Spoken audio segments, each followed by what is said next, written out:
Hello friends, today we are going to discuss stress due to bending. तो पहले हम जो टाइटल है उसी का मतलब समझते हैं।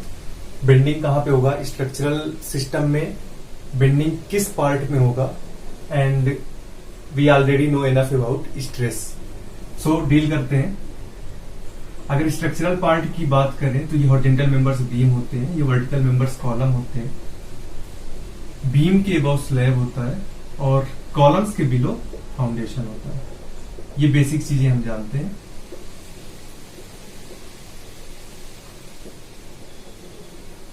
जनरली फाउंडेशन में retaining wall and other things वहां पे होती हैं, वहां पे फेलियर हम उनके लिए देखते हैं। स्लैब में अलग चीज होती है। कॉलम्स में अगर फेलियर की बात करें तो वहां पे बकलिंग होता है। और बीम की बात करें तो यहाँ पर फेलियर कई तरीके से हो सकता है, जैसे बेंडिंग के कारण हो सकता है, शियर के कारण हो सकता है, ट्विस्ट हो सकती है बीम। पर जनरली हम बीम में बेंडिंग और शियर पढ़ते हैं। अगर बेंडिंग स्ट्रेस डोमिनेट कर रहा है तो फेलियर बेंडिंग के कारण होगा। अगर शियर स्ट्रेस डोमिनेट कर रहा है तो फेलियर शियर स्ट्रेस के कारण होगा। इस चैप्टर में हम फेलियर देखेंगे बेंडिंग के कारण, नेक्स्ट चैप्टर में हम फेलियर देखेंगे शियर स्ट्रेस के कारण। तो अभी इस चैप्टर में हमें जो कुछ भी पढ़ना है, everything will be related to bending stress. तो अभी यहां पर बीम की बात आई है, तो हम first of all let's understand what is beam. What is beam? अभी हमने देखा, just now we have seen that beam is a horizontal member.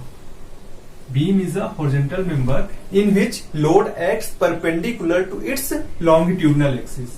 What is longitudinal axis? This is longitudinal axis. Okay. Suppose take cross section here. This is cross section of beam. Suppose this is x axis, this is y axis, and perpendicular to it is z axis. Then here longitudinal axis is in z axis. Okay, this is longitudinal axis in z direction. So load should act perpendicular to this longitudinal axis. Load can be point load can be uniform distributed load, and load also can be uniform varying load. But condition is all load should act perpendicular to longitudinal axis of beam. Okay, so such member are called beam. next बात हम करते हैं bending stress की।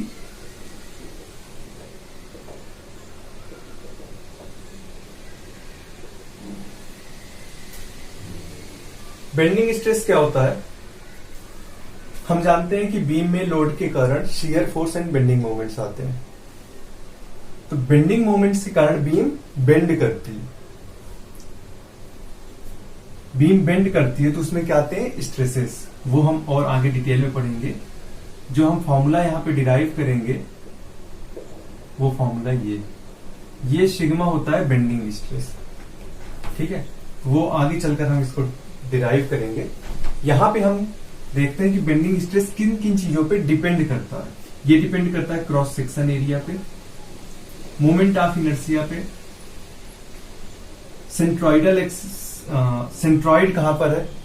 जैसे ये rectangular cross section है तो इसका सेंट्रॉइड यहां पर, तो सेंट्रॉइड की पोजीशन कहां पर है, टॉप से किस डिस्टेंस पर है या बॉटम से किस डिस्टेंस पर है, इस चीज पर भी बेंडिंग स्ट्रेस डिपेंड करता है। मैं अभी ये क्यों बता रहा हूं? ताकि एक ओवरव्यू बन जाए आपके दिमाग में, ताकि समझने में चीजें थोड़ा और आसान हो। ठीक है, और किन चीजों पे डिपेंड करता है? ये डिपेंड करता है सेक्शन मॉडुलस पे। सेक्शन मॉडुलस अगर मैंने यहाँ पे आई बोल दिया और सेंट्रॉइड बोल दिया तो ऑलरेडी कवर्ड है, क्योंकि सेक्शन मॉडुलस कुछ नहीं, आई डिवाइडेड बाई बाई होता है।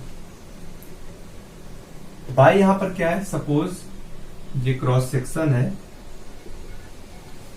ठीक है। हमें अगर बेंडिंग स्ट्रेस कहीं यहां पे इस पॉइंट पे निकालना है और इसकी डिस्टेंस है ये y।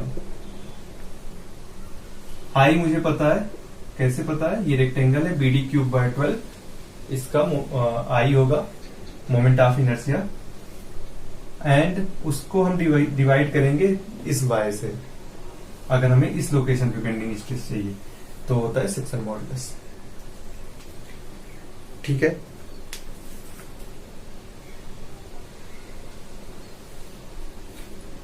सेक्शन मॉडुलस दो तरीके से हो सकता है, elastic section modulus, plastic section modulus. यहाँ पे हम इलास्टिक सेक्शन मॉडुलस की बात कर रहे हैं। प्लास्टिक सेक्शन मॉडुलस हम अभी हमारे कंसर्न में नहीं है, हम स्टील में पढ़ते हैं plastic section modulus last chapter में। ठीक है, यहाँ पर हमें इलास्टिक सेक्शन मॉडुलस पढ़ना है। नेक्स्ट, हम क्या चाहते हैं, हमारी बीम कैसी हो और बीम में क्या होना चाहिए। सेक्शन मॉडुलस कम होना चाहिए या ज्यादा होना चाहिए। ठीक है, तो हम चाहते हैं कि हमारी बीम में सेक्शन मॉडुलस ज्यादा हो, क्योंकि अगर सेक्शन मॉडुलस बीम में ज्यादा है तो बेंडिंग के लिए जो रेजिस्टेंस है वो ज्यादा हो जाएगा। Resistance due to bending increases if section modulus is higher, resistance due to bending will increase. How, अभी देख लेते हैं। अभी मैंने बताया कि फ्लेक्सर फॉर्मूला है M/I equals to sigma upon y equals to E upon R।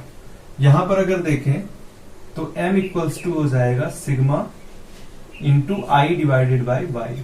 अभी मैंने बताया I डिवाइडेड बाय Y क्या होता है, Z। तो यहां पर सिग्मा इंटू Z। Z क्या है, सेक्शन मॉडुलस। अगर सेक्शन मॉडुलस यहां पर इंक्रीज करेंगे तो मोमेंट ऑफ रेजिस्टेंस भी इंक्रीज होगा। मोमेंट ऑफ रेजिस्टेंस इंक्रीज होगा। मोमेंट ऑफ रेजिस्टेंस इंक्रीज होगा, इसका कहने का मतलब क्या है, बेंडिंग से रेजिस्टेंस भी इंक्रीज होगा। यानी कि वो बीम बेंडिंग को रेजिस्टेंस करने के कैपेबल है। मतलब अगर सेक्शन मॉडुलस उस बीम का ज्यादा है तो रेजिस्टेंस ड्यू टू बेंडिंग भी ज्यादा है। ये बात थी बेंडिंग स्ट्रेस की। बेंडिंग स्ट्रेस किन किन चीजों पे डिपेंड करता है। नेक्स्ट हम देखते हैं कि एक एफिशिएंट बीम में और क्या हम चाहते हैं। अभी मैंने बोला बीम में सेक्शन मॉडुलस अगर ज्यादा है तो मोमेंट ऑफ रेजिस्टेंस ज्यादा होगा, और मोमेंट ऑफ रेजिस्टेंस ज्यादा है तो रेजिस्टेंस ड्यू टू बेंडिंग भी ज्यादा होगा।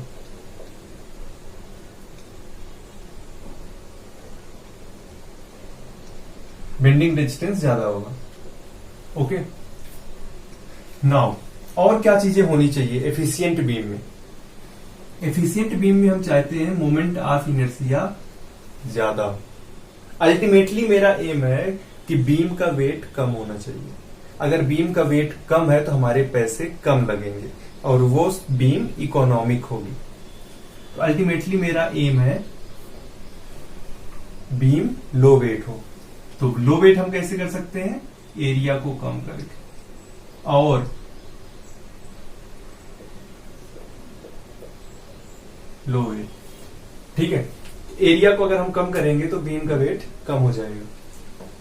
लेकिन हमें एक चीज और चाहिए, मोमेंट ऑफ इनर्शिया ज्यादा हो। तो हमारा फाइनल एम ये है कि बीम का मोमेंट ऑफ इनर्शिया ज्यादा हो, एरिया कम हो, जिससे कि वेट बीम का कम हो। ठीक है, तो उसके लिए क्या कर सकते हैं, सपोज एक ये क्रॉस सेक्शन है बीम का। होप आप सबको क्लियर हो कि क्रॉस सेक्शन का क्या मतलब है। इसका ये बीम का क्रॉस सेक्शन कहने का मतलब है कोई लंबी सी कहीं बीम है, उसका मैंने कहीं पे भी एक क्रॉस सेक्शन कट किया, x x. Cross section cut करने का भी मतलब क्लियर होना चाहिए। सपोज ये बीम है, क्रॉस सेक्शन कट किया मतलब मैं यहां पर कट कर रहा हूं तो कैसा दिख रहा है, तो ये इस टाइप का दिख रहा है। साइड व्यू भी बोल सकते हैं इसे। ओके, ये फर्स्ट एग्जांपल हुआ। सेकंड एग्जांपल, सपोज मैं क्या कर रहा हूं यहां पर 2b कर रहा हूं और d/2 कर दे रहा हूं। ठीक है, यहां पर एरिया की बात करें इस बीम की, तो इसका एरिया है b into d equals to BD। इस बीम इस क्रॉस सेक्शन के एरिया की बात करें तो इस क्रॉस सेक्शन का एरिया है 2b into d by two equals to b d, मतलब एरिया सेम है। मोमेंट ऑफ इनर्शिया की बात करें, मोमेंट ऑफ इनर्शिया की बात करें तो मोमेंट ऑफ इनर्शिया क्या हो जाएगा, बी डी क्यूब बाय 12। इसका मोमेंट ऑफ इनर्शिया हो जाएगा 2b into d by two cube divide by 12, यानी कि 2b टी क्यूब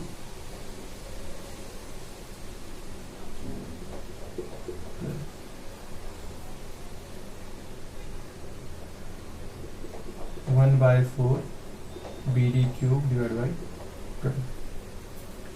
कहने का क्या मतलब है कि दोनों का क्रॉस सेक्शन एरिया सेम है, दोनों का क्रॉस सेक्शन एरिया सेम है, बट इसका मोमेंट ऑफ इनर्शिया इस बीम के 4 टाइम्स है, यानी आई फर्स्ट बीम का 4 टाइम्स है आई सेकेंड बीम का। इससे क्या चीज क्लियर हो रही है कि अगर हम सेक्शन साइज पर ध्यान दें, सेक्शन साइज को अगर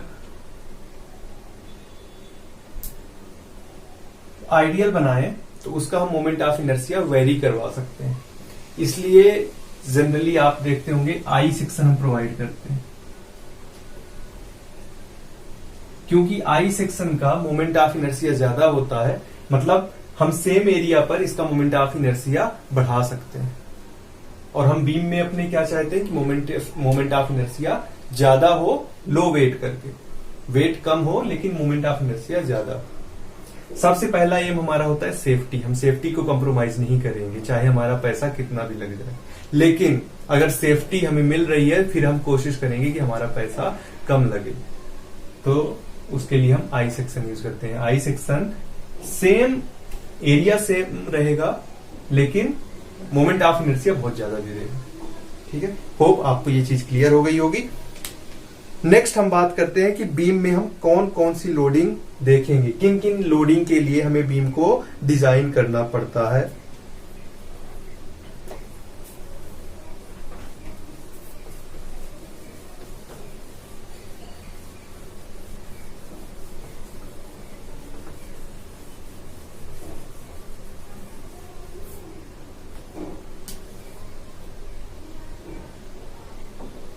loading on beam,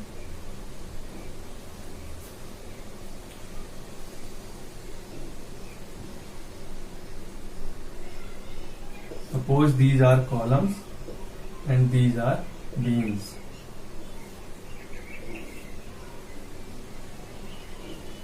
hope diagram आपको क्लियर हो रहा होगा।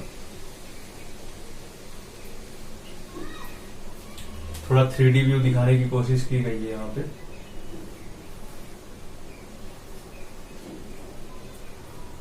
ठीक है, ये बीम है, ये बीम है, तो बीम में क्या क्या लोडिंग आएगी, ये ऊपर का रूफ आएगा, रूफ पैनल, इसका खुद का सेल्फ वेट आएगा, और यहां पे हो सकता है कुछ अदर सेकेंडरी बीम हो तो उनका भी लोड आ सकता है। ठीक है, ये तो यहां की बात हुई। कुछ लाइव लोड भी आएगा, डेड लोड हो गया, लाइव लोड हो गया, सेल्फ वेट हम जनरली डेड लोड में ही ले लेते हैं, तो डेड लोड हो गया, लाइव लोड हो गया। उसके बाद विंड लोड लेना पड़ेगा, अर्थक्वेक लोड लेना पड़ेगा, और अगर ये ऐसे एरिया में है जहां पे स्नो होता है तो वहां पे स्नो लोड भी लेना पड़ेगा। अगर बर्फबारी इलाके में है तो स्नो लोड भी लेना पड़ेगा। तो कौन कौन से लोड हुए, dead load, live load, wind load, earthquake load, या फिर पहले स्नो लोड ले लेते हैं, उसके बाद अर्थक्वेक लोड। कैसे हमको ये लोड लेना है, उसके लिए आईएस कोड है, आईएस 875 के कई पार्ट हैं। फर्स्ट, कई पार्ट नहीं है, जनरली 5 पार्ट ही हैं। फर्स्ट पार्ट में डेड लोड के बारे में बताया गया है कि कैसे डेड लोड आपको लेना है, किसी भी बिल्डिंग में कहां पे जोन है, तो कई फैक्टर्स लेकर हमें इन कोड से जानकारी मिलती है और उसके अकॉर्डिंग हम डिजाइन करते हैं। आईएस 875 थर्ड पार्ट में विंड लोड के बारे में बताया गया है, कैसे विंड लोड लेना है। फोर्थ पार्ट में स्नो लोड, और IS 875 फिफ्थ पार्ट में लोड कॉम्बिनेशन के बारे में बताया गया है। लोड कॉम्बिनेशन और स्पेशल लोड के बारे में IS 875 पार्ट फिफ्थ में डील करता है। अर्थक्वेक लोड के लिए अलग सा IS कोड है, IS 1893। ठीक है, अभी हमारे कंसर्न में ये IS कोड्स नहीं है, बट स्टिल हमें आइडिया होना चाहिए। ठीक है, तो यहां पर ये सारे लोड्स के लिए हमें बीम को डिजाइन करना पड़ता है। इन सारे लोड्स के लिए हमें ये कोड्स मिल जाएंगे और इन कोड्स पर डिटेल्ड ब्रीफ किया गया है कि कैसे क्या क्या फैक्टर्स लेना चाहिए और कैसे लोड को कैलकुलेट करना चाहिए, कितना फैक्टर ऑफ सेफ्टी लेना चाहिए एंड अदर थिंग्स।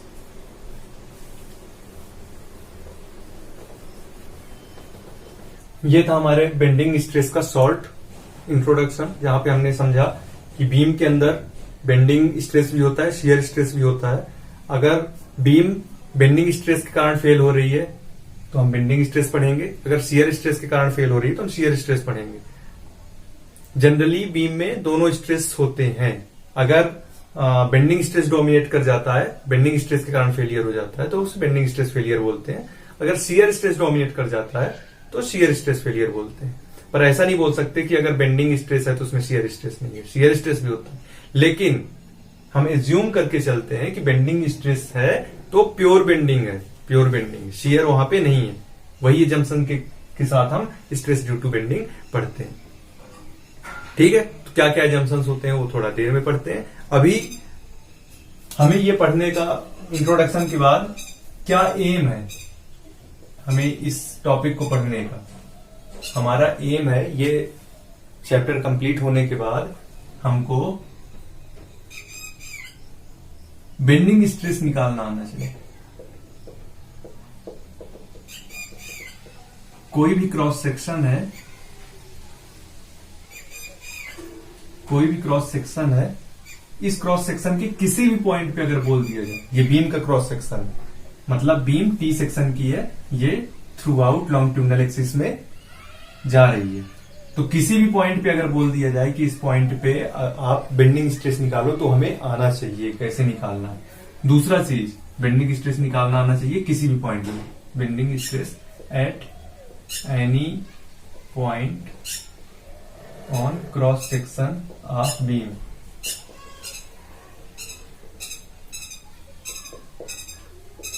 दूसरा एम है स्ट्रेस डिस्ट्रीब्यूशन हमें पता होना चाहिए।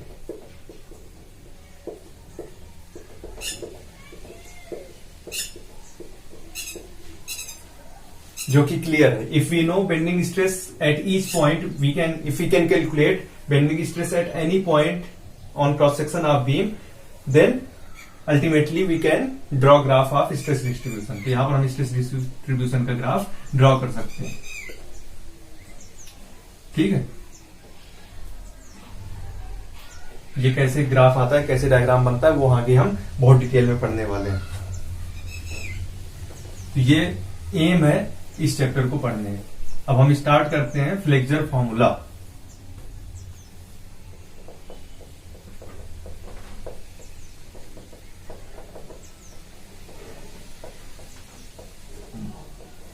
फ्लेक्सर फॉर्मूला, ठीक है।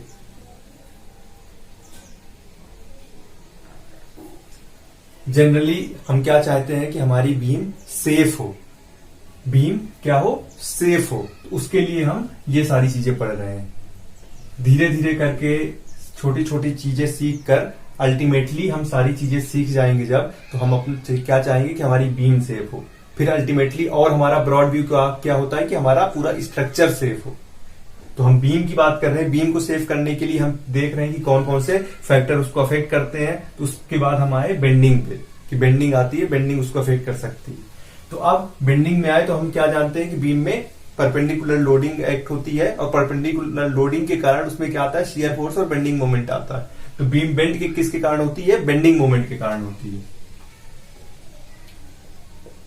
Beam bends due to bending moment. Okay, suppose एक एग्जांपल लेते हैं बीम का। ये कोई बीम है, इस पे कुछ परपेंडिकुलर लोड लगा जिसके कारण ये बीम ऐसे बेंड हुई। ठीक है, तो ये इनिशियल है, इनिशियल पोजीशन बीम की, या कह सकते हैं जब लोड नहीं लगा हुआ है, अनलोडिंग कंडीशन पे बीम स्ट्रेट है। और ये है बीम्स आफ्टर लोडिंग बेंड। ठीक है, बेंड हो गई beam, beam after load applied.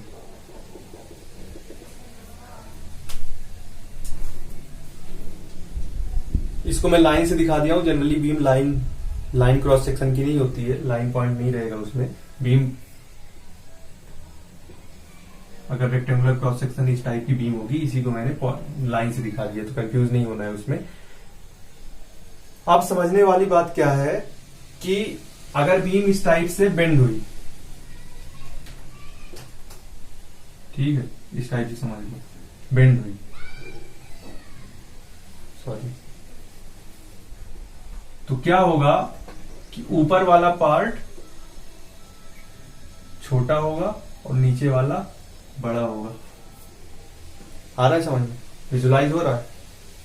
यहां पे क्या हुआ, बेंडिंग मोमेंट आया। अब इसका कोई सा छोटा सा पार्ट ले लो, कहीं का भी छोटा सा पार्ट ले लो इस बीम का, उस सेगमेंट ले लो, उस सेगमेंट की अब बात करते हैं। ठीक है, तो बिना लोड सेगमेंट ऐसा था,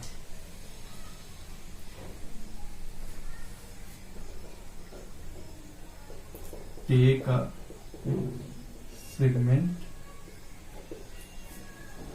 from beam.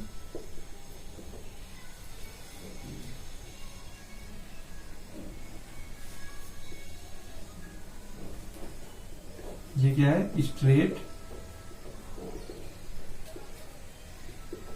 Straight beam segment.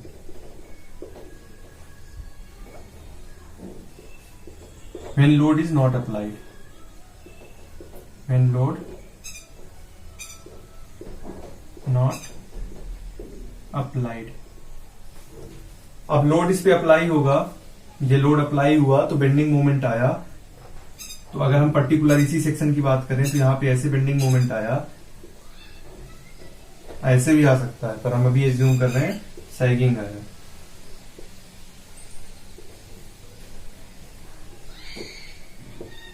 तो यहां पे क्या हुआ, टॉप फाइबर या फिर टॉप सरफेस क्या हुआ, शॉर्ट हो गया, बॉटम सरफेस क्या हो गया, इलोंगेट हो गया, जो हो गया छोटा हो गया, नीचे वाला बड़ा हो गया, इलोंगेटेड, जिसके कारण यहां पे क्या आया, टेंसाइल स्ट्रेस या टेंसाइल स्ट्रेन।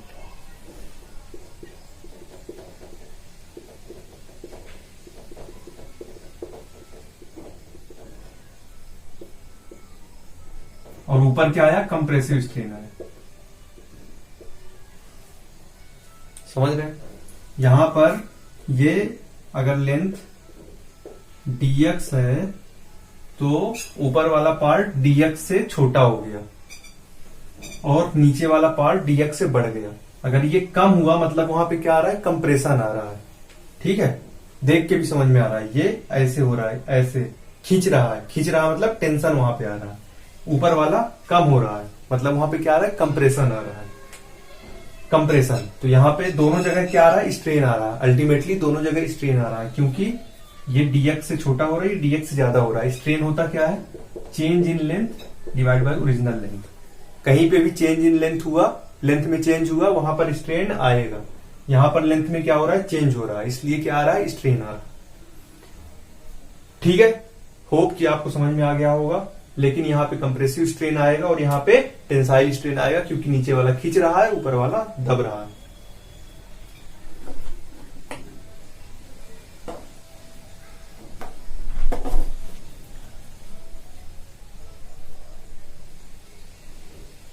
ठीक है, तो यहां पे टॉप फाइबर पे कंप्रेशन, बॉटम फाइबर पे टेंशन।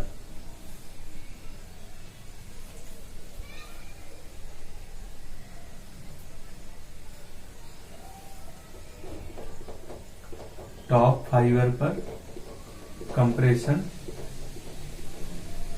और बॉटम फाइबर पर टेंशन।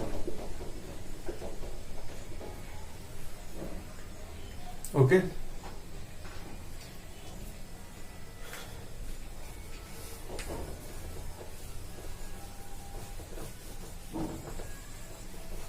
और अच्छे से समझते हैं यही चीज को और न्यूट्रल एक्सिस टर्म को क्लियर करते हैं। न्यूट्रल एक्सिस क्या होता है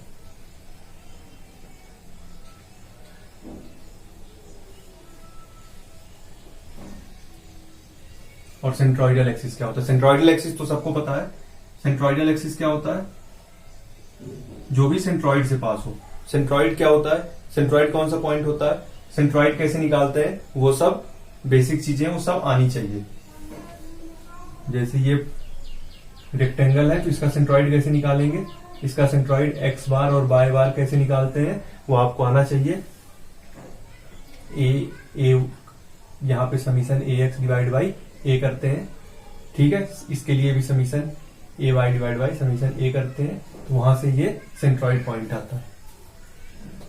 अब यहां पर सेंट्रोइड एक्सिस तो हम समझ गए सेंट्रोइड क्या होता है, सेंट्रोइड क्या होता है और उस एक्सिस सेंट्रोइड से पास करने वाली एक्सिस सेंट्रोइडल एक्सिस कहलाती है। अब हमें पता करना है न्यूट्रल एक्सिस क्या होता है। तो न्यूट्रल एक्सिस कुछ खास नहीं होता है, एक एक्सिस ही होती है, लेकिन इसका नाम न्यूट्रल क्यों पड़ा वो हम समझ लेते हैं। इसी डायग्राम को मैंने यहाँ पे ड्रॉ कर दिया। अब मैं क्या बोल रहा हूं, ऊपर पे क्या हुआ, शॉर्ट हुआ, शॉर्टनिंग हुई तो वहां पे कंप्रेशन आ रहा है। नीचे क्या हुआ, इलोंगेट हुआ तो वहां पे क्या आ रहा है, टेंशन आ रहा है। और यहां पे टॉप पे क्या है, maximum compressive strain, maximum compressive strain. और स्ट्रेन और स्ट्रेस डायरेक्टली प्रोपोर्शनल होते हैं, तो यहां पे मैं ये भी बोल सकता हूं कि मैक्सिमम कंप्रेसिव स्ट्रेस है। और बॉटम फाइबर पे मैक्सिमम टेंसाइल स्ट्रेन। ठीक है, कैसे पता चला मुझे यहाँ पे मैक्सिमम है और यहाँ पे मैक्सिमम है? क्योंकि दिख रहा है कि सबसे ज्यादा यहीं पर इलोंगेशन हुआ है और सबसे ज्यादा यहीं पर शॉर्टनिंग हुई है। ठीक है, अब इस एक्सिस यहां पे मैक्सिमम टेंसाइल स्ट्रेन है, यहां पर मैक्सिमम कंप्रेसिव स्ट्रेन है, लेकिन कुछ पोर्शन पे उसके नीचे भी क्या हो रहा है, कंप्रेशन स्ट्रेन रहेगा। यहां पर भी कुछ पोर्शन पर नीचे क्या होगा, टेंशन रहेगा, टेंसाइल स्ट्रेन। अब ये समझना है यहां पर कंप्रेशन है, यहां पर टेंशन है, तो बीच में कोई तो जगह होगी जहां पर कुछ भी ना हो। बीच में कोई भी तो जगह होगी कि जहां पे कुछ भी ना हो। अगर माइनस से प्लस में जाते हैं तो बीच में जीरो आता है, -1 -2, फिर यहां से +1 आता है। तो यहां पे बीच में कुछ तो होगा, मतलब ऊपर कंप्रेशन होता जा रहा है, फिर नीचे और कम होता जा रहा है। ऊपर सबसे मैक्सिमम कंप्रेशन, नीचे कम होता जा रहा है, फिर टेंशन शुरू हो जा रहा है। तो जहां पे टेंशन शुरू हुआ होगा वहां पे कुछ तो ऐसी जगह होगी जहां पे कुछ भी ना हो, कोई सा भी स्ट्रेन ना हो, स्ट्रेन जीरो हो। उसी सरफेस को, उसी एक्सिस को बोलते हैं न्यूट्रल एक्सिस। उसी एक्सिस को क्या बोलते हैं, न्यूट्रल एक्सिस। न्यूट्रल नाम का क्या मतलब है, न्यूट्रल, कुछ भी नहीं, न्यूट्रल है वो चीज, इसलिए नाम से ही समझ में आ रहा है, सब कुछ नाम से ही समझ में आ रहा है। तो ये एक्सिस को बोलते हैं न्यूट्रल एक्सिस। न्यूट्रल एक्सिस जहां पर कोई भी स्ट्रेन नहीं।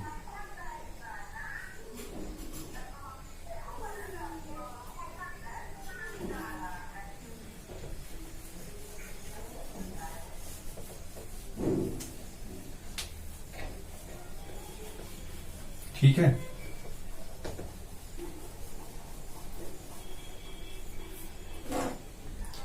अब क्या कंक्लूजन निकला, हमने इतना पढ़ाई की, इसका सारे का क्या कंक्लूजन निकला? 3 कंक्लूजन हम यहाँ पे देखेंगे।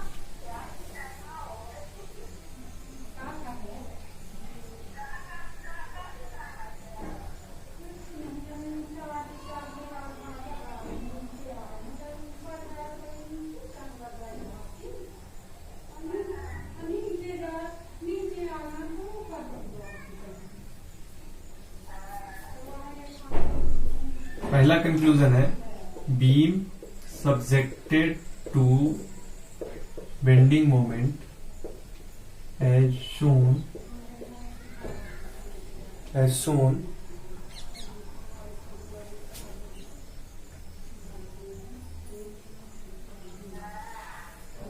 material above centroidal axis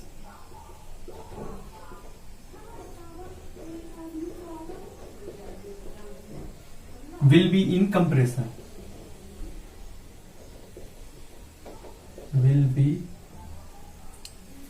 in compression.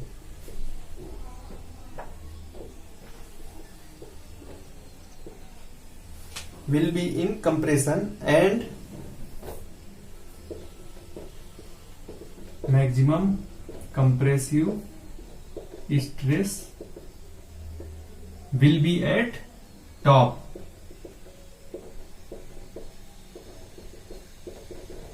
Extreme top fiber बोल सकते हैं और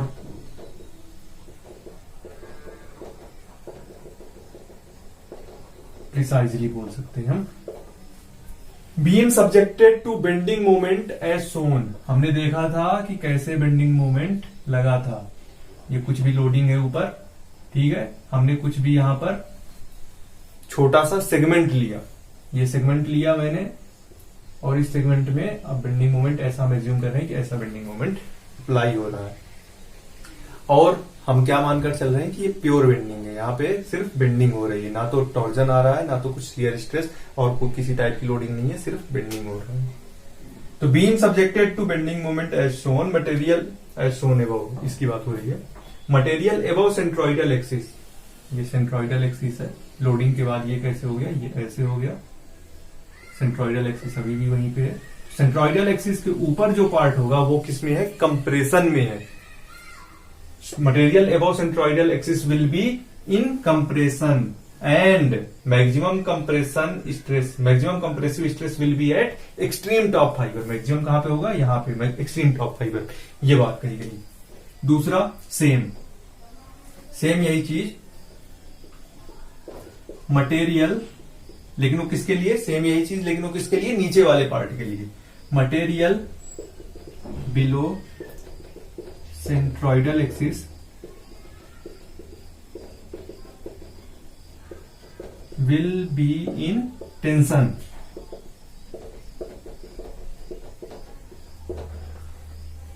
and maximum tensile stress will be at bottom fibre, यहां पर भी बोल सकते हैं एक्सट्रीम बॉटम फाइबर, ठीक है। सेंट्रोइडल एक्सिस के ऊपर का समझ में आ गया कि यहां पे कंप्रेशन होगा और maximum compressive stress top fibre पे आएगा। सिमिलरली सेंट्रोइडल एक्सिस के नीचे क्या होगा, टेंशन होगा और मैक्सिमम टेंसाइल स्ट्रेस इस फाइबर पे होगा, बॉटम फाइबर पे। तीसरा पॉइंट, ऊपर का समझ में आ गया कंप्रेशन है, नीचे का समझ में आ गया टेंशन में है, लेकिन बीच में कोई एक ऐसा पॉइंट है जहां पे कोई भी स्ट्रेन नहीं या कोई भी स्ट्रेस नहीं, उस पॉइंट, उस सरफेस को या उस एक्सिस को क्या बोलते हैं, न्यूट्रल एक्सिस। और वो एक्सिस कहां पे है, सेंट्रोइडल एक्सिस पर ही है। Along centroidal axis, along centroidal axis there is no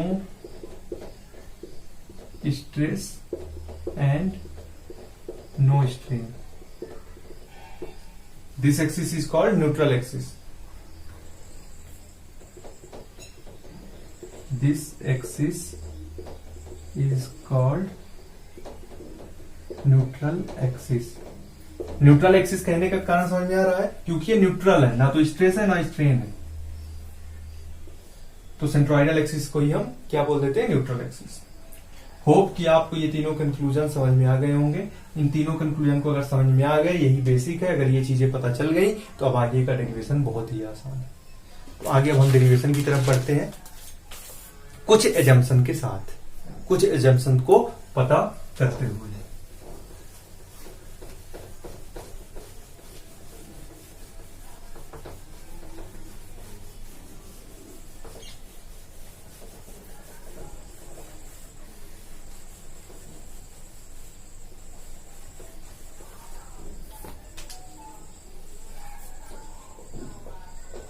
assumptions to use flexor formula. ठीक है, कुछ एजम्पशंस देखते हैं कि कौन कौन से एजम्पशंस हमें यूज करना पड़ेगा, क्योंकि हम परफेक्टली चीजें नहीं ले सकते। मैं शुरू में भी बताया, अगर परफेक्टली लेना हो तो हम ये डेरिवेशन बेंडिंग पढ़ ही नहीं सकते, क्योंकि हम बेंडिंग पढ़ रहे हैं क्या एज्यूम करके कि प्योर बेंडिंग है, जबकि वहां पे कुछ ना कुछ शियर स्ट्रेस होगा ही होगा। तो इसलिए हम एजम्पशंस देखते हैं। बीम मस्ट बी स्ट्रेट और वेरी नियरली। बीम क्या होना चाहिए? स्ट्रेट, और अगर पूरी तरह से स्ट्रेट नहीं है तो हद तक उसको स्ट्रेट ही होना चाहिए, स्ट्रेट और नियरली सो। ठीक है, दूसरा क्या है? Cross section of beam must be uniform. Cross section beam का कैसा होना चाहिए? यूनिफॉर्म होना चाहिए। यूनिफॉर्म कहने का क्या मतलब है? कि ऐसे ना हो, प्रिज्मेटिक ना हो। ठीक है, वो क्या होना चाहिए? यूनिफॉर्म। अगर रेक्टेंगुलर क्रॉस सेक्शन है तो रेक्टेंगुलर ही होना चाहिए थ्रू आउट। ठीक है, तो या इस डायग्राम से दोनों एजम्पशंस क्लियर हो रहे हैं, स्ट्रेट है और क्रॉस सेक्शन यूनिफॉर्म है। Third, all loads and support reaction must act perpendicular to the axis of beam. All support reaction and loading should act perpendicular to axis of beam, longitudinal axis, perpendicular to longitudinal axis of beam। ये beam है, फिर से line diagram draw कर दिया हूं, इसका मतलब नहीं कि लाइन ही है बीम। बीम का कुछ भी क्रॉस सेक्शन हो सकता है, आई सेक्शन हो सकता है, टी सेक्शन हो सकता है, एंगल सेक्शन हो सकता है, रेक्टेंगुलर सेक्शन हो सकता है, सर्कुलर हो सकता है, हॉलो हो सकता है, दुनिया भर के सेक्शन। पर यहाँ पर लाइन डायग्राम दिखाया गया है। ये कॉलम को मैं इस टाइप की रिएक्शन दिखा दिया हूं। ठीक है, तो ये रिएक्शन कैसी है? परपेंडिकुलर है, परपेंडिकुलर बॉटम से लग रही है। तो क्या होना चाहिए? परपेंडिकुलर होना चाहिए। ये नहीं कि अब सपोर्ट ऐसा सपोर्ट दे दिया, इंक्लाइंड। इंक्लाइंड सपोर्ट भी हो सकता है, सपोज ऐसा सपोर्ट आ रहा है तो वो इंक्लाइंड कहलाएगा, तो इसको हम नहीं मान रहे हैं। एक्चुअल में रियल लाइफ में ऐसा सपोर्ट भी देखने को मिलेगा, पर जो मैं यहाँ पे डेरिवेशन कर रहा हूं वो मैं इस चीज को मान के कर रहा हूं कि लोडिंग उस पर परपेंडिकुलर लग रही है। लोडिंग भी रियल लाइफ में इंक्लाइंड लग सकती है, और यहां पर हमें जूम के लिए क्या जूम करके हम फॉर्मूला डिराइव करेंगे और इसको यूज करेंगे कि all support reaction and loading should act perpendicular to longitudinal axis of beam. Next assumption, pure bending must occur.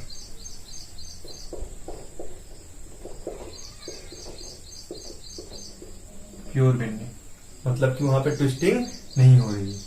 Twisting समझते हैं ना?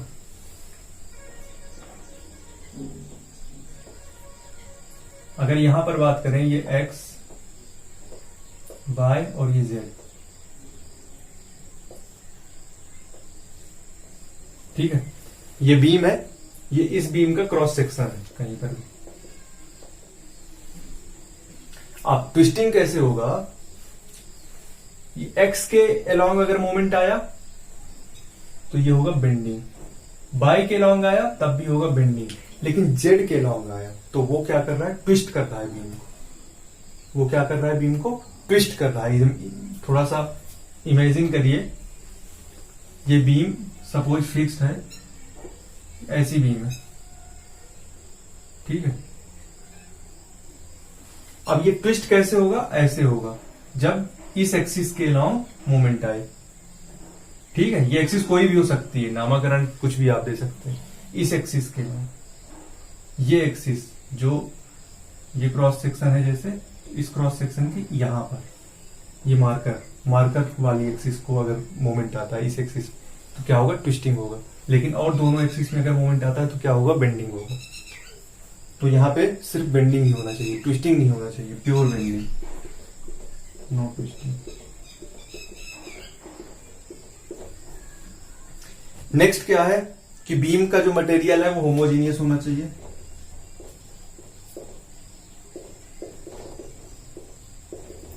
होमोजीनियस मटेरियल होना चाहिए बीम का, और मॉड्यूलस ऑफ इलास्टिसिटी टेंशन और कंप्रेशन में सेम होना चाहिए।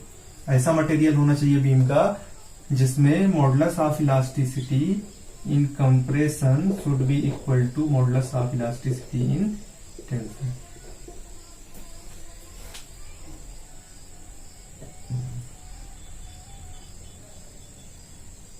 ठीक है। और प्योर बेंडिंग की अगर बात करें तो जैसे रेक्टेंगुलर क्रॉस सेक्शन, इसमें सिमेट्री है, ठीक है। सिमेट्री के लॉन्ग अगर हम लोडिंग लगाते हैं तो यहां पर प्योर बेंडिंग ही होता है, ट्विस्टिंग नहीं होता है। ट्विस्टिंग जनरली होता है अगर यहां पे इंक्लाइंड लोडिंग लग जाए या फिर सेक्शन ही सिमेट्रिकल ना हो। सेक्शन कैसा हो, ये एल टाइप का सेक्शन हो जाए, एल टाइप का सेक्शन हो जाए, ऐसे कुछ लोडिंग लग जाए, ठीक है। तो या तो ये ऐसा केस हो सकता है, या तो सारे सेक्शंस सिमेट्रिकल हो। एटलीस्ट जिस एक्सिस पे लोड लग रहा है उस एक्सिस से सिमेट्री होना चाहिए।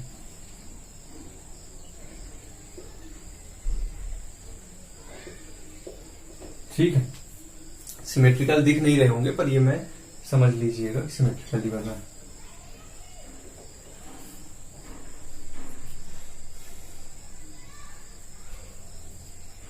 अब यही चैनल सेक्शन को अगर मैं वर्टिकल कर दूं और ऐसे लोड लगा दूं तो फिर ये ट्विस्ट होगा। इन दोनों में ट्विस्टिंग हो रही है लेकिन इन तीनों में बेंडिंग होगी, प्योर बेंडिंग, ठीक है, क्योंकि ये सिमेट्रिकल एक्सिस पे लग रहे हैं। और यही कहलाता है symmetrical bending and unsymmetrical bending.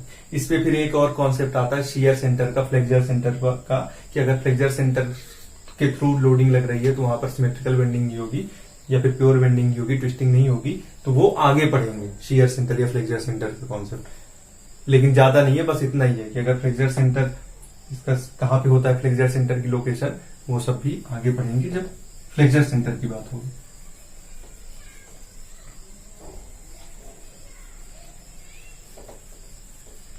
छोटी छोटी चीजों में इतने बड़े बड़े कॉन्सेप्ट छुपे होते हैं, इतनी बड़ी बड़ी बातें छुपी होती हैं।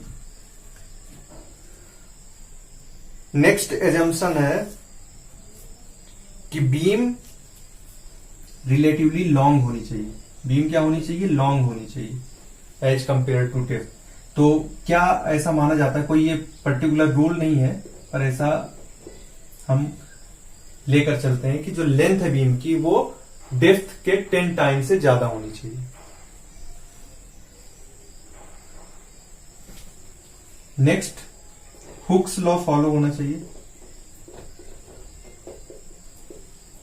हुक्स लॉ क्या बोलता है कि इलास्टिक लिमिट तक stress is directly proportional to strain.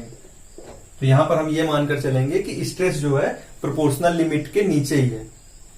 समझ रहे हैं ना आप, यहां पर स्ट्रेन है, यहां पर स्ट्रेस है। माइल्ड स्टील का डायग्राम बना रहा हूं, ये इलास्टिक लिमिट है। तो मैं ये मानकर चल रहा हूं कि यहीं तक की बात अपन कर रहे हैं, इसके आगे की बात नहीं कर रहे हैं, ठीक है। स्ट्रेस यही इसी लेवल तक के स्ट्रेस की बात कर रहे हैं, इसके ऊपर के स्ट्रेस की बात नहीं कर रहे हैं। नेक्स्ट एजम्पशन, कुछ एजम्पशन है जैसे plane section remains plane before and after bending.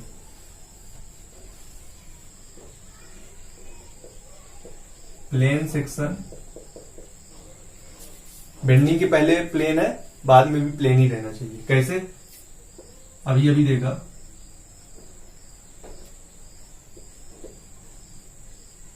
ये सेक्शन था, बेंडिंग के बाद कैसा हो गया था, ऐसा हो गया था,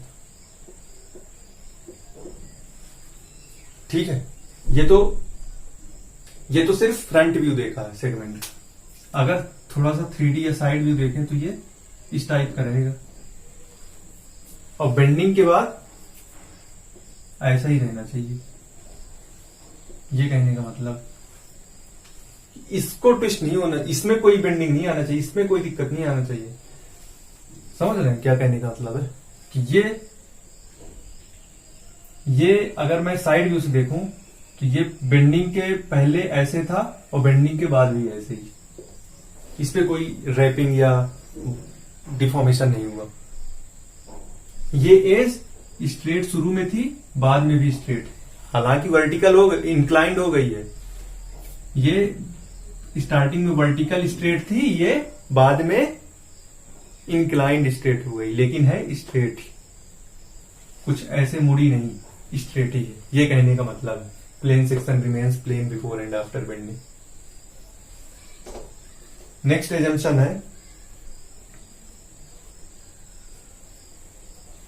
बीम का कोई भी पार्ट बकलिंग या इंस्टेबिलिटी के कारण फेल नहीं होना चाहिए, जो कि मैं शुरू में आपको बता दिया था। बीम का कोई भी पार्ट इंस्टेबिलिटी के कारण फेल नहीं होना चाहिए।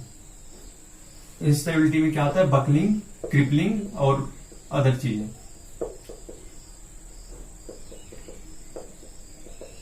ठीक है, तो बकलिंग के कारण क्या फेल होता है? कॉलम फेल होता है, बीम नहीं होती। तो हम यही एजम्पशन है इसमें, इंस्टेबिलिटी या बकलिंग क्रिपलिंग के कारण बीम फेल नहीं होना चाहिए। ये एजम्पशन थे। ये एजम्पशन होप कि आप सबको समझ में आ गया होगा अच्छे से। अब ये एजम्पशन समझने के बाद अब हम सीधे चलते हैं डेरिवेशन में। Assumption to use flexure formula. अब हम चलते हैं फ्लेक्सर फॉर्मूला, कैसे फ्लेक्सर फॉर्मूला को डिराइव करें। फ्लेक्सर फॉर्मूला को कैसे डिराइव करें।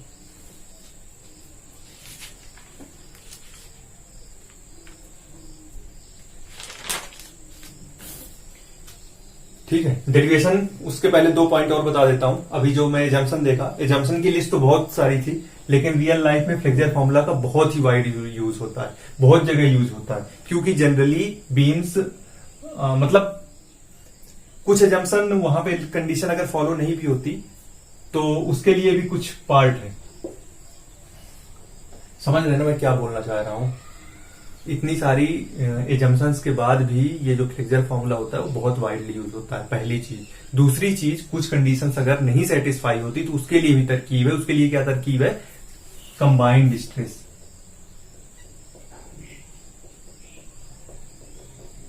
जैसे मैं बात कर रहा था ना कि ट्विस्टिंग हुई तो क्या करेंगे, ट्विस्टिंग हुई तो उसका भी इलाज। कुछ सेक्शन पर दोनों लोड लगते हैं, बेंडिंग लोड भी लगता है और ट्विस्टिंग लोड भी लगता है। बेंडिंग मोमेंट भी आता है, ट्विस्टिंग मोमेंट भी आता है। जैसे ये एक एग्जांपल देखिए, तो यहां पर बेंडिंग मोमेंट भी आएगा, ट्विस्टिंग मोमेंट भी आएगा। तो ऐसे केसेस के लिए हम फिर पढ़ते हैं कंबाइंड स्ट्रेस। वो हम नेक्स्ट पढ़ेंगे, नेक्स्ट पढ़ेंगे। अभी हम पढ़ रहे हैं स्ट्रेस ड्यू टू बेंडिंग, उसके बाद हम पढ़ेंगे स्ट्रेस ड्यू टू शियर, और उसके बाद हम पढ़ेंगे टॉर्जनल स्ट्रेस, और उसके बाद भी फिर पढ़ेंगे कंबाइंड स्ट्रेस। और वो भी ज्यादा डिटेल में नहीं पढ़ेंगे क्योंकि हमारे सिलेबस में ये ज्यादा डिटेल में नहीं है। तो ऐसे होता है कि अगर किसी भी बीम में अगर दोनों टाइप की लोडिंग लग रही हो तो कंबाइंड इफेक्ट हम पढ़ते हैं। अब हम बात कर लेते हैं फ्लेक्सर फॉर्मूला की। अब अगर सारी बातें हो गई हो तो बात कर लेते हैं डेरिवेशन की।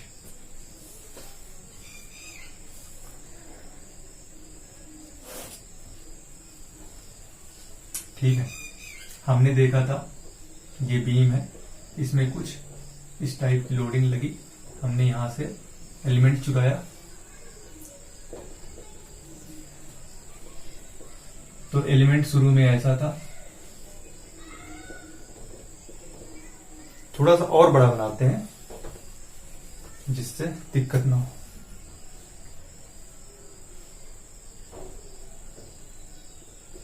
ये सेगमेंट हमने चुराया dx डिस्टेंस का, ये है जब तक लोडिंग नहीं लगी। इसमें लोडिंग नहीं लगी तो ये स्ट्रेट ही है, लेकिन लोडिंग लग गई, बेंडिंग मोमेंट आ गया। तो अब ये कैसे हो गया? जैसा बताया गया था, ऊपर कंप्रेशन, नीचे टेंशन। ऊपर हो गई शॉर्टनिंग, नीचे हो गया इलॉन्गेशन। तो नीचे टेंशन, ऊपर कंप्रेशन। ये है A B, neutral axis C D E F, ये है न्यूट्रल एक्सिस। ठीक है,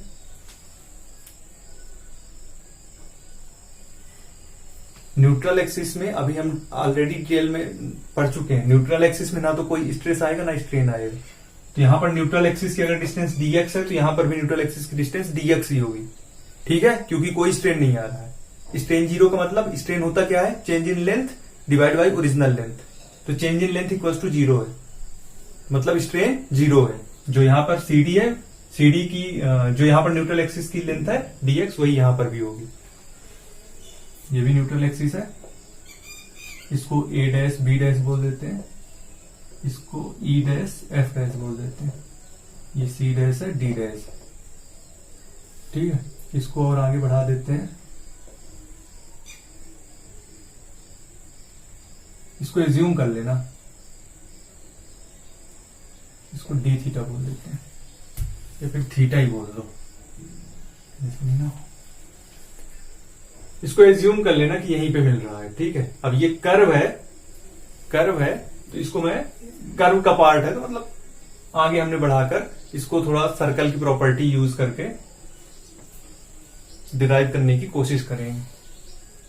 ये डिस्टेंस है r सेंट्रोइडल एक्सिस तक, याद रखिएगा, ठीक है। अब सर्कल की प्रॉपर्टी है theta equals to L divide by R, तो यहां पर थीटा इक्वल्स टू क्या हो जाएगा, C dash D dash, neutral axis C dash D dash divided by R।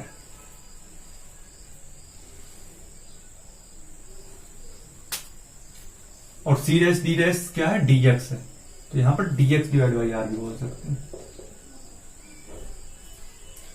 ठीक है। होप कि आपको ये क्लियर हो गया होगा। अब स्ट्रेन एट टॉप सरफेस, क्या स्ट्रेन आया बताइए, a डैश b डैश कम हो गया, सो a dash b dash change in length कितना है, AB minus a dash b dash, change in length कितना है, ये शॉर्ट हो गया ना, शॉर्टनिंग हुआ, तो AB minus a dash b dash, ये हो गया change in length. Original length क्या है, AB, क्या लिख सकते हैं इसको, क्या लिख सकते हैं, AB की वैल्यू क्या है, dx है, AB की वैल्यू क्या है, dx है, और dx क्या है, dx equals to theta r, और dx किसके बराबर है, AB के बराबर, तो यहां से क्या लिख सकते हैं, AB की वैल्यू लिख सकते हैं थीटा r। लेकिन a डैश b डैश को क्या लिख सकते हैं, a डैश b डैश को लिख सकते हैं r माइनस, सपोज ये y डिस्टेंस,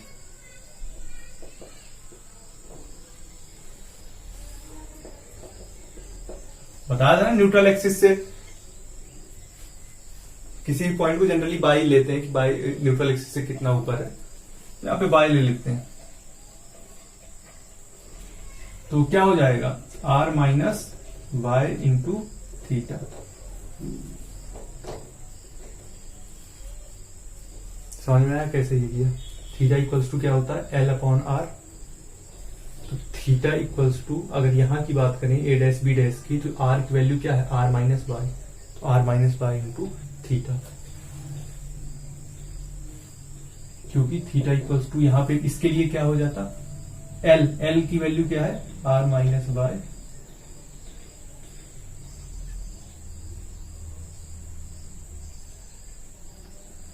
L की वैल्यू r माइनस y नहीं, L की वैल्यू है a डैश b डैश, और r की वैल्यू है r माइनस y, तो यहां से फिर ये आ गया, ठीक है। यहां पे पुट कर दीजिए AB की जगह हमने रख दिया theta r minus a dash b dash, a dash b dash की जगह ये रख दिया r minus y into theta divide by AB की जगह फिर रख दिया थीटा r या r theta.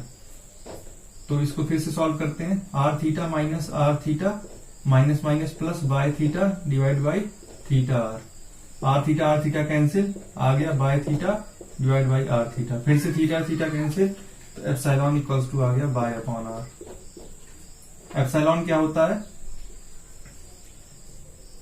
E equals to होता है स्ट्रेस अपॉन स्ट्रेन, तो यहां से स्ट्रेन आ जाएगा सिग्मा बाई E, इसीलिए बोला गया था कि हुक्स लॉ फॉलो होता है, ये हुक्स लॉ से ही आया है।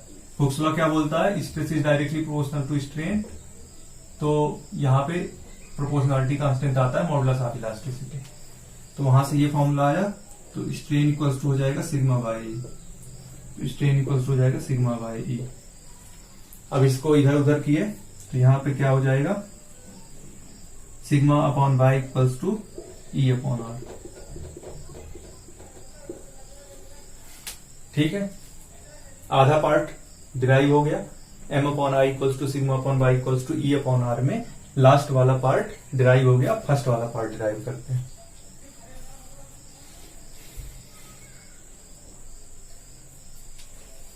ठीक है, होप यहां पे आपको कोई प्रॉब्लम नहीं हुई होगी। नेक्स्ट पार्ट डिराइव करते हैं।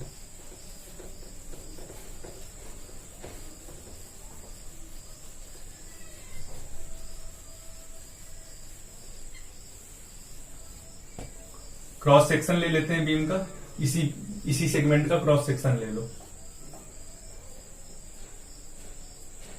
ये सेगमेंट तो हम लॉन्गिट्यूडिनल एक्सिस के लॉन्ग लिए थे, ठीक है, और ये ट्रांसवर्स पे हो गया, मतलब क्रॉस सेक्शन ले लिया। यह न्यूट्रल एक्सिस, यह न्यूट्रल एक्सिस। सपोज किसी भी डिस्टेंस बाय पर हमने लिया एक स्ट्रिप, ठीक है, क्या लिया, एक स्ट्रिप लिया जिसका एरिया है डीए। सपोज इस पे फोर्स लग रहा है डीएफ, एलिमेंटल फोर्स है डीएफ। तो डीएफ क्या हो जाएगा, sigma into DA, sigma into DA. मान लो हमें पूरा फोर्स निकालना है तो इंटीग्रेशन करना पड़ेगा, इंटीग्रेशन पूरे एरिया का करना पड़ेगा, सिग्मा इंटू डीए। ठीक है, सपोज हमें मोमेंट निकालना है न्यूट्रल एक्सिस के लॉन्ग, वही होगा मोमेंट ऑफ रेजिस्टेंस। तो उसकी वैल्यू क्या हो जाएगी, एफ इंटू वाई। ठीक है, इसी अगर स्ट्रिप की निकालते हैं तो क्या हो जाएगी, डीएफ इंटू वाई। और क्योंकि हमें पूरा मोमेंट निकालना है तो वो हो जाएगा सिग्मा इंटू टीए, ये हो जाएगा एफ इंटू वाई। तो वहां से आ जाएगा sigma into Y into DA. ठीक है, अभी अभी हमने निकाला सिग्मा क्या है, E upon R into Y, तो equals to E upon R into Y into DA. ठीक है, यहीं से हो गया E upon R into Y square DA. E upon R को बाहर ले लो तो ये हो गया बाई स्क्वायर डीए। और हमको पता है बाई स्क्वायर डीए क्या होता है, moment of inertia, E upon R into I. तो यहां से आ गया M upon I equals to E upon R. और हम ऑलरेडी प्रूव कर चुके हैं कि sigma upon Y equals to E upon R. Suppose ये फर्स्ट इक्वेशन, ये second equation, from first and second equation दोनों में ई अपॉन आर कॉमन है तो तीनों बराबर हो जाएंगे। तो M upon I equals to sigma upon Y equals to E upon R.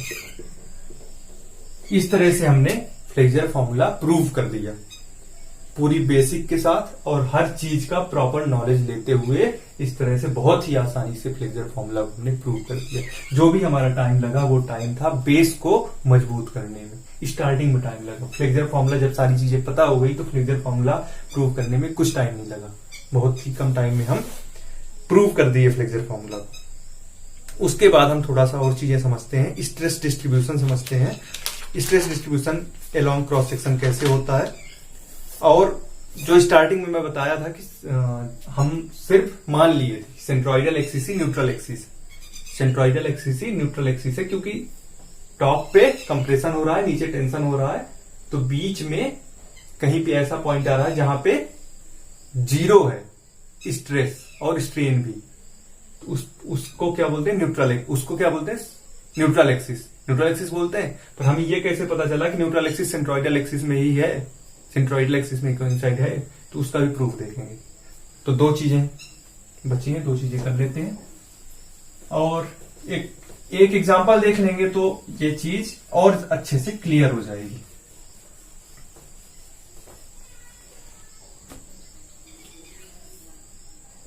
Suppose ये आई सेक्शन,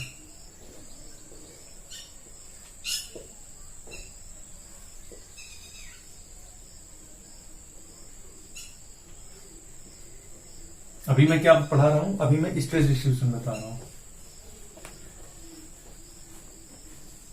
बहुत ही आसान है। Stress distribution, bending stress distribution, bending stress distribution. Distribution सीखने के बाद हम ये प्रूफ देखेंगे कि न्यूट्रल एक्सिस और सेंट्रॉइडल एक्सिस कोइंसाइड होती है, और एक एग्जांपल करते हैं।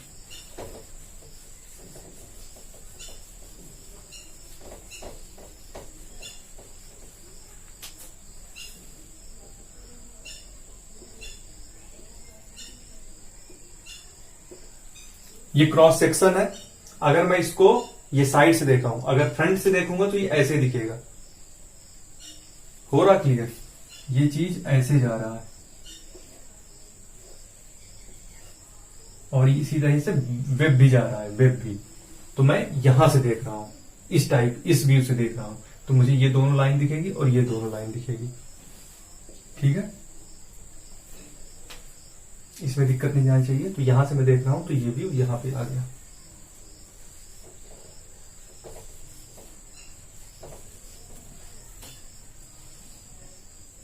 ये न्यूट्रल एक्सिस है,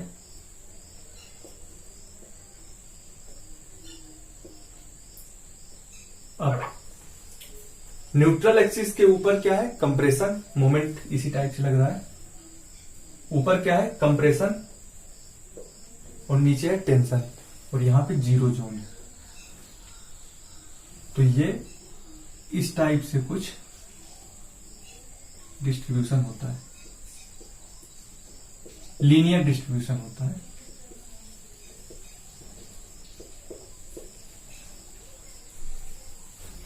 ये सपोज बाई मैक्स है, ये बाई मैक्स है, और यहां पर बाई मैक्स पे सिग्मा है मैक्स, किसका, कंप्रेशन, और यहां पर सिग्मा है मैक्स, कौन सा, टेंशन। अगर शेप इस टाइप का है या फिर रेक्टेंगुलर है तो वहां पर दोनों इक्वल होंगे, दोनों इक्वल होंगे। और अगर मान लो यहां पर किसी भी पॉइंट, इस पॉइंट पे अगर निकालना है सिग्मा, तो सिग्मा क्या हो जाएगा वहां पर, वहां का similar angle triangle, similar triangle का क्या लगा दें, फॉर्मूला लगा दें। तो sigma max upon y max equals to sigma divided by y. Suppose ये लेंथ, ये हाइट है बाई, तो यहां से ये हो जाएगा sigma max divided by y max equals to sigma divided by by.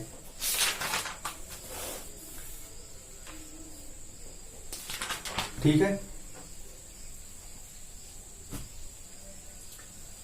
मैंने क्या बोला कि sigma max compressive equals to sigma max tension यहां पर है, क्योंकि ये आई शेप। सपोज ये टी शेप होता तो क्या होता,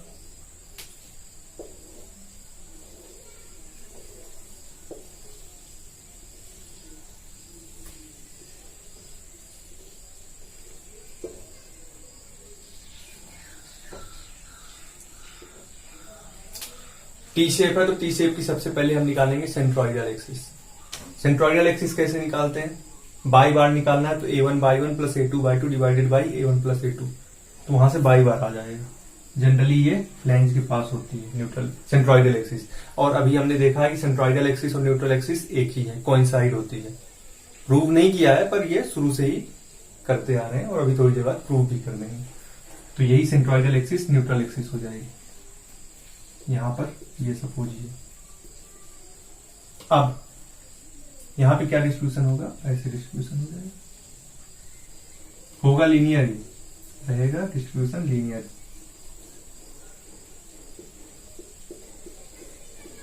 ये कंप्रेसिव, ये टेंसाइल। तो यहां पर क्या देखने को मिल रहा है कि टेंसाइल स्ट्रेस ज्यादा as compare to compressive maximum. ये कंप्रेसिव स्ट्रेस है, टेंसाइल स्ट्रेस है। ये टॉप सरफेस न्यूट्रल एक्सिस से डिस्टेंस हो गई, बॉटम सरफेस की डिस्टेंस हो। क्यों ज्यादा है, दूसरा कॉन्सेप्ट भी लगा सकते हो। सिग्मा क्या होता है, डायरेक्टली प्रोपोर्शनल टू बाई हो जाता है। कैसे, m upon I equals to sigma upon y. Y को इधर भेजोगे तो सिग्मा, अगर बाई की वैल्यू बढ़ाओगे तो सिग्मा बढ़ेगा, क्योंकि सिग्मा इक्वल्स टू यहां से आ गया M upon I into y. Sigma equals to M upon I into y. अगर बाई की वैल्यू बढ़ेगी तो सिग्मा बढ़ेगा, तो यही यहां पे हुआ। यहां पे बाई की वैल्यू ज्यादा है, बाई की वैल्यू ज्यादा है तो सिग्मा भी बढ़ा। ये था स्ट्रेस डिस्ट्रीब्यूशन। होप आपको स्ट्रेस डिस्ट्रीब्यूशन समझ में आया। स्ट्रेस डिस्ट्रीब्यूशन अगर समझ में आ गया तो एक एग्जांपल देखेंगे, और एग्जांपल के पहले हम देख लेते हैं, क्या देख लेते हैं कि न्यूट्रल एक्सिस और सेंट्रोइडल एक्सिस कोइंसाइड होती है।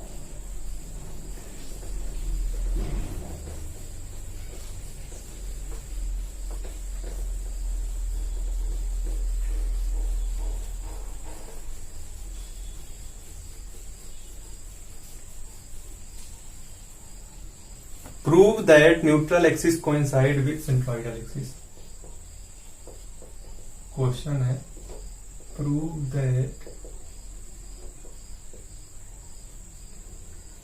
neutral axis coincide with centroidal axis.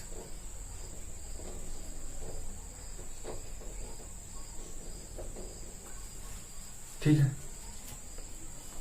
कर ले प्रूफ। कोई भी एक बीम एज्यूम कर लो। सपोज रेक्टेंगुलर बीम एज्यूम कर लेते हैं, और यहां पर मोमेंट जैसा हर बार एज्यूम करते हैं वैसे ही कर लेते हैं।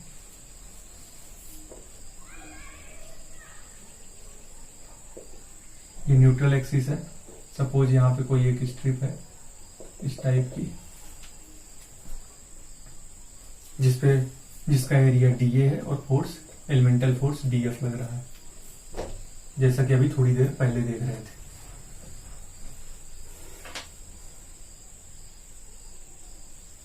ठीक है, और इस स्ट्रिप की दूरी न्यूट्रल एक्सिस से y है। इस स्ट्रिप की दूरी डिस्टेंस न्यूट्रल एक्सिस से y है।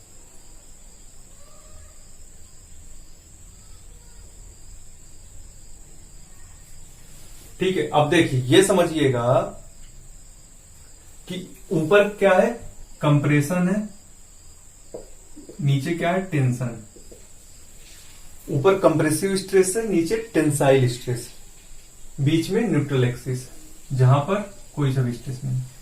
कंप्रेसिव स्ट्रेस के कारण कंप्रेसिव फोर्स आएगा, टेंसाइल स्ट्रेस के कारण टेंशन फोर्स आएगा। ठीक है, तो अल्टीमेटली अगर सारे फोर्सेस को मैं ऐड करूं, सम करूं, एल्जेब्रिक सम करूं, कंप्रेशन को माइनस मानूं, टेंशन को प्लस मानूं, या फिर अपोजिट साइन मानूं, तो सभी का सम एज पर इक्विलिब्रियम 0 आना चाहिए। एज पर इक्विलिब्रियम कंडीशन 0 आना चाहिए। एक बार मैं फिर से बोल रहा हूं, यहां पर न्यूट्रल एक्सिस के ऊपर कंप्रेसिव स्ट्रेस है, जिसके कारण वहां पर कंप्रेसिव फोर्स आएगा। नीचे टेंसाइल स्ट्रेस है, जिसके कारण टेंशन फोर्स आएगा। तो अगर ये मैं एल्जेब्रिक सम करूं ये सारे कंप्रेसिव फोर्स और टेंसाइल फोर्स का, तो सभी फोर्सेस का सम जो है वो 0 आना चाहिए एज पर इक्विलिब्रियम कंडीशन। ठीक है, तो उसी के जरिए हम ये प्रूव करेंगे। इक्विलिब्रियम कंडीशन के कारण क्या हो जाएगा, summation algebraic sum of all force should be equal to 0।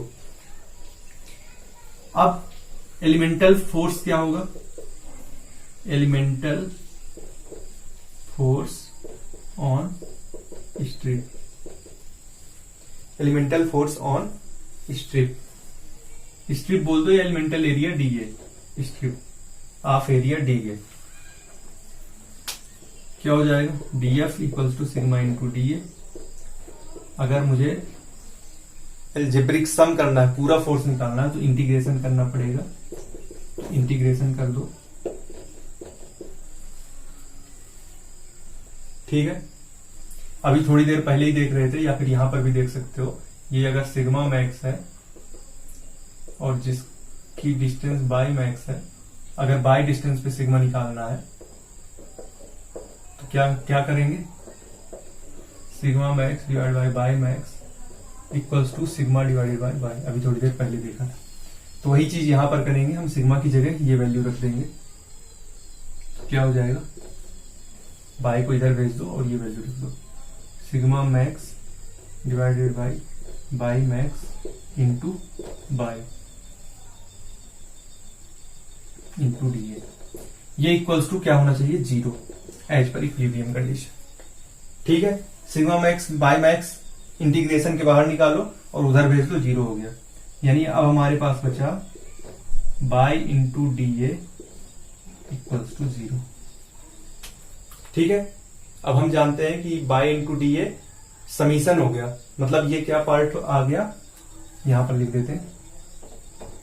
हमारे पास है y into d a equals to 0, integration में ये हो जाएगा y bar into area equals to 0।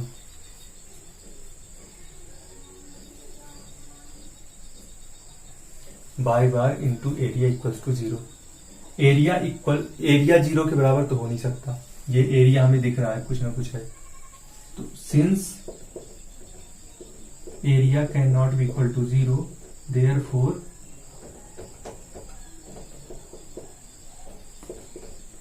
Therefore y bar equals to 0। Y bar equals to 0, और y bar है क्या, बाय बार है distance of centroidal axis from reference axis, और यहां पर रेफरेंस एक्सिस हमने किसको माना है, न्यूट्रल एक्सिस को। ये न्यूट्रल एक्सिस को हमने क्या माना है, रेफरेंस एक्सिस। तो न्यूट्रल एक्सिस और सेंट्रोइडल एक्सिस के बीच की दूरी क्या है, बाई बार, और सिंस बाई बार यहां पर क्या आ गया, 0, मतलब neutral axis coincide with centroidal axis.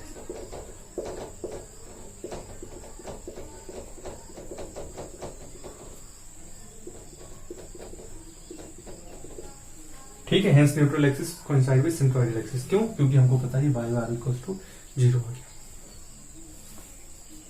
ठीक है, एक चीज और बची है, बहुत ही छोटी सी चीज, जो कि हम शुरू में ही पढ़ चुके हैं।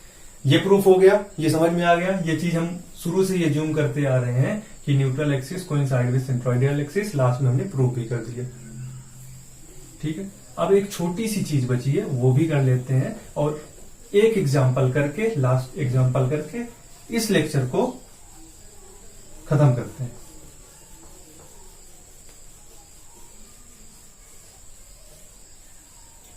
लास्ट चीज क्या है, सेक्शन मॉड्यूलस।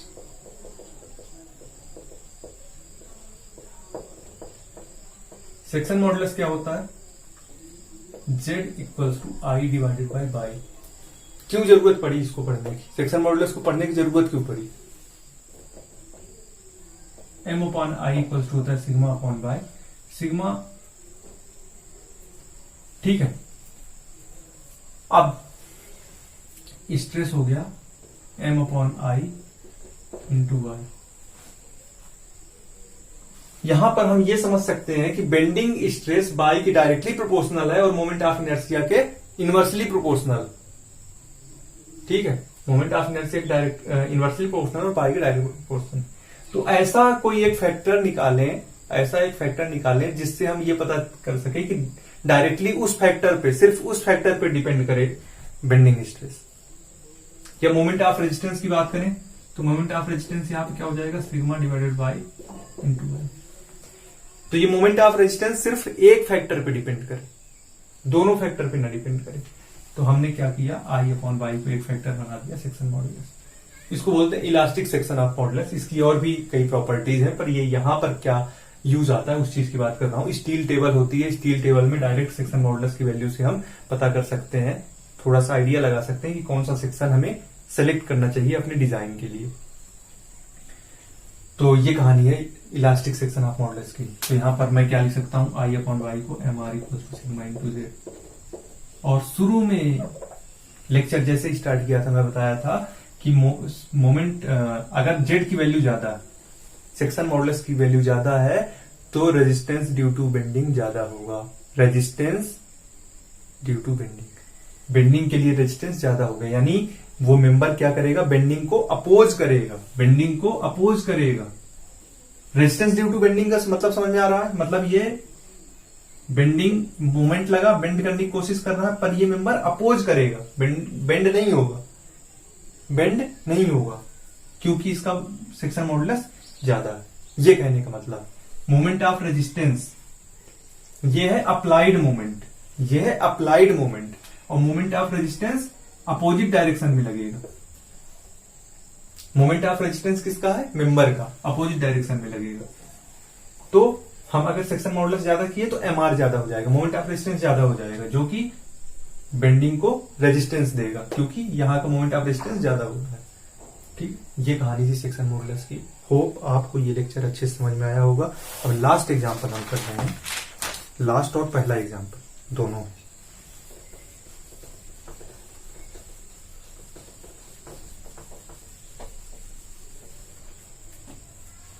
टी सेक्शन,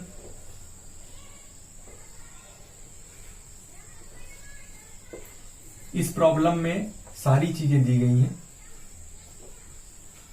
क्योंकि ये अंडरस्टैंडिंग के लिए एग्जाम में किसी भी टाइप का क्वेश्चन घुमा फिरा के आ सकता है। टोटल हाइट है 125 mm, फ्लैंज के बॉटम से, ये फ्लैंज कहलाता है, फ्लैंज के बॉटम से, ये फ्लैंज का टॉप है, ये वेब है, फ्लैंज के बॉटम से वेब के बॉटम तक की डिस्टेंस है 100। यहां पे कहीं पे सेंट्रोइडल एक्सिस होगी और न्यूट्रल एक्सिस दोनों सेम होती है, अभी अभी हमने प्रूव किया है। तो न्यूट्रल एक्सिस की डिस्टेंस वेब की बॉटम तक 81.25 by bar equal to 81.25।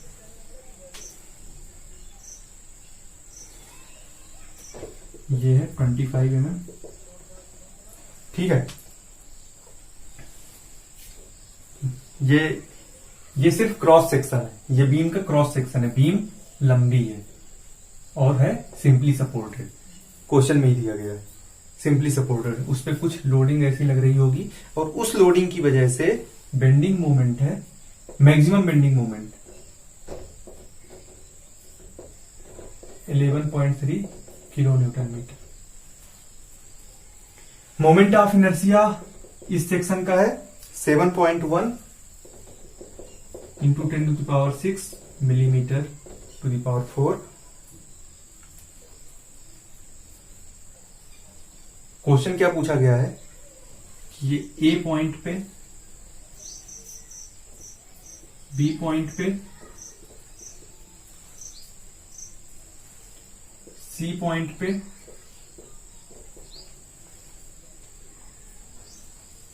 D point पे, ई पॉइंट पे और एफ पॉइंट पे हमको बताना है bending stress. Bending stress sigma A से सिग्मा एफ तक बताना है। दूसरा है stress distribution, stress distribution diagram with value. Stress distribution diagram तो मैं ऑलरेडी बता चुका हूं इसका कैसे बनता है, लेकिन विद वैल्यू। शुरू करते हैं। बेंडिंग स्ट्रेस एट ए पॉइंट क्या हो जाएगा, m/i इंटू वाई। m क्या है, बेंडिंग मोमेंट, बेंडिंग मोमेंट की वैल्यू है 11.3 किलो न्यूटन मीटर है, इंटू 10⁶ करेंगे तो न्यूटन इंटू मिलीमीटर हो गया, into Y.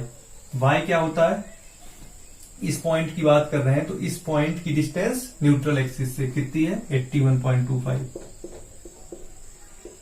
Divided by I. आई की वैल्यू है 7.1 इंटू 10। इसको सॉल्व कर देना। सिग्मा बी की बात करें तो सेम m अपॉन आई सेम रहेगा, इंटू वाई।